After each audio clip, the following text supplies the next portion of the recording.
Ouais Chacal, il t'arrive de rater complètement toutes mes vidéos délirantes mon gars? Alors abonne-toi et active les notifications pour savoir dès que je sors une vidéo en temps réel sur ton phone ou alors sur ton ordinateur. Allez ciao les gars.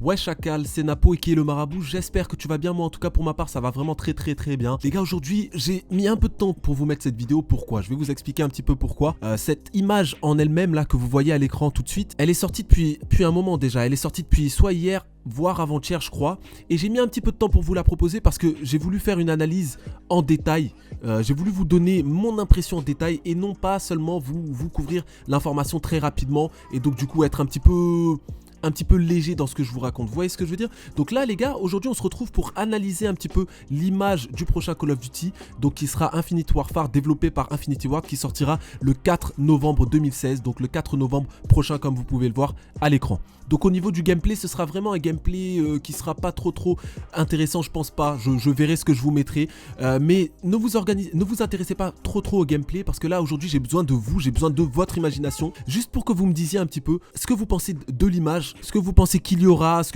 les détails, comment vous prenez, comment vous interprétez tous les détails que vous avez à l'écran. Donc vraiment j'ai besoin de vous dans les commentaires, ne regardez pas trop le gameplay, on s'en fout, on s'en bat les couilles aujourd'hui. Donc intéressons-nous premièrement au paysage, ok?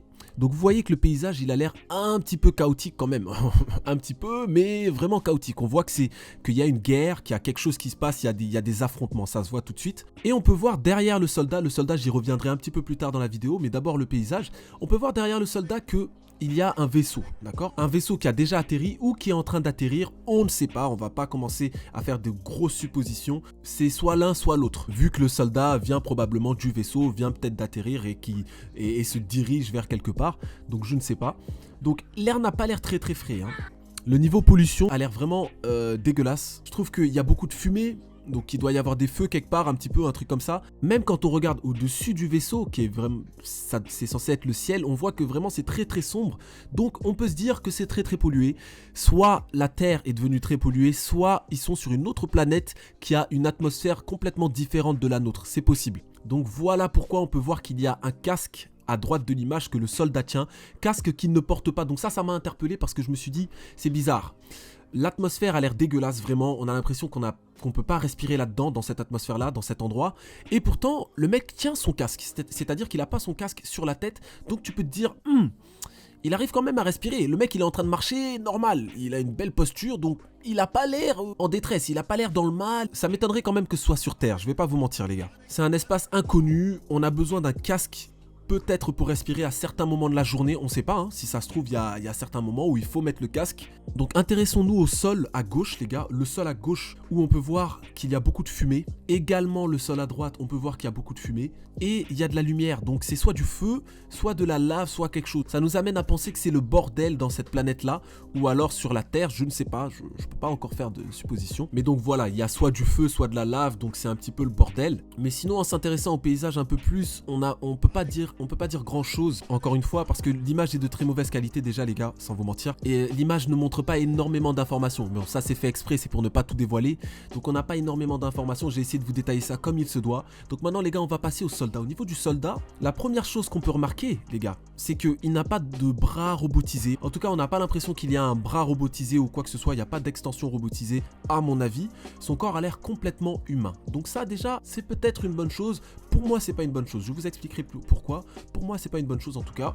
Pour ce que j'aime des Call of Duty, je pense pas que ce soit une bonne chose. Deuxième chose, on ne voit pas d'exosquelette, hein, ni quoi que ce soit qui lui permette de sauter plus haut d'ailleurs. Donc ça, moi, ça me fait un peu peur parce que j'attends du Call of Duty Infinite Warfare qu'il soit encore pire que Advanced Warfare, que ce soit très nerveux, qu'on puisse faire de gros enchaînements, beaucoup de choses. Et j'attends du gameplay d'IW, d'Infinite Warfare, excusez-moi, qu'on puisse faire beaucoup de multi-kills, qu'on puisse avancer très rapidement, se faire propulser partout et tout. J'aime la nervosité dans les gameplays. Et c'est ce qui manque dans Black Ops 3 à mon avis. Je trouve que le gameplay n'est vraiment pas assez nerveux. Le double jump ne sert à rien du tout. Après c'est mon avis, c'est sûr. Mais je pense que le fait qu'il n'ait pas d'exosquelette rassure la plupart des les gars, la plupart de la population, la plupart des joueurs Call of Duty je pense. Ça rassure parce que voilà, ça donne moi ça me donne un petit côté code 4, je sais pas, ça me donne, la couverture me donne un petit côté code 4, je sais pas, je sais pas, donc on sait déjà qu'il y aura code 4 dans le jeu, donc est-ce que Infinite Warfare aura un gameplay similaire à code 4 mais en futuriste un petit peu? On le sait toujours pas, on verra. Au niveau de ce qu'il tient dans ses mains, donc on peut voir à gauche de l'image qu'il a une arme, donc on peut vraiment pas faire de supposition parce que l'arme on la voit vraiment mal, mais bon, à mon avis c'est une arme. Donc maintenant les gars, si on s'intéresse à son casque, au niveau du casque, à droite de l'image, on peut voir qu'il est relié à quelque chose, hein. Donc il y a une espèce de reliure là, je sais pas où ça va dans le dos, vers le dos du soldat, le côté haut du dos, donc on peut penser qu'il a des bouteilles d'oxygène, donc on peut également penser, encore une fois, que ce sera pas sur Terre que ça se passera les gars. Mais en tout cas les gars, ce que je voulais dire en conclusion les gars, c'est qu'il a vraiment pas l'air inscrit dans le futur ce soldat là, hein. Il a pas l'air inscrit tant que ça dans le futur, donc c'est peut-être pour rassurer un petit peu la communauté Call of Duty, je ne sais pas. Moi en tout cas ça ne me rassure pas parce que je veux aller vers l'avant, je veux aller dans le futur, je veux que ce soit dynamique. Donc dites-moi ce que vous en pensez bien sûr dans les commentaires les gars, je regarderai tous les commentaires, donc vraiment si t'as quelque chose à dire, dis-le. Et puis voilà, qu'on discute ensemble, qu'on se débrouille, qu'on essaie de voir ce qui se passe vraiment. Ça m'a fait plaisir de vous faire cette vidéo les gars, de vous détailler un petit peu l'image. Je sais que d'autres youtubeurs l'ont fait, mais je voulais quand même vous proposer ce que moi j'en pense à mes chacals bien sûr. Merci à tous les nouveaux chacals qui sont abonnés les gars. Il y aura une FAQ, vous inquiétez pas, j'en parlerai dans une autre vidéo. Il y aura une FAQ, il y aura beaucoup de vidéos assez spéciales pour les 20K, donc ne vous inquiétez pas. Mais juste là, cette semaine, ce sera plus porté sur les informations, parce qu'il y a vraiment beaucoup d'informations qui sont sorties. Je vous dis merci et à la prochaine les gars. On se retrouve dès demain pour une prochaine vidéo les gars. Ciao.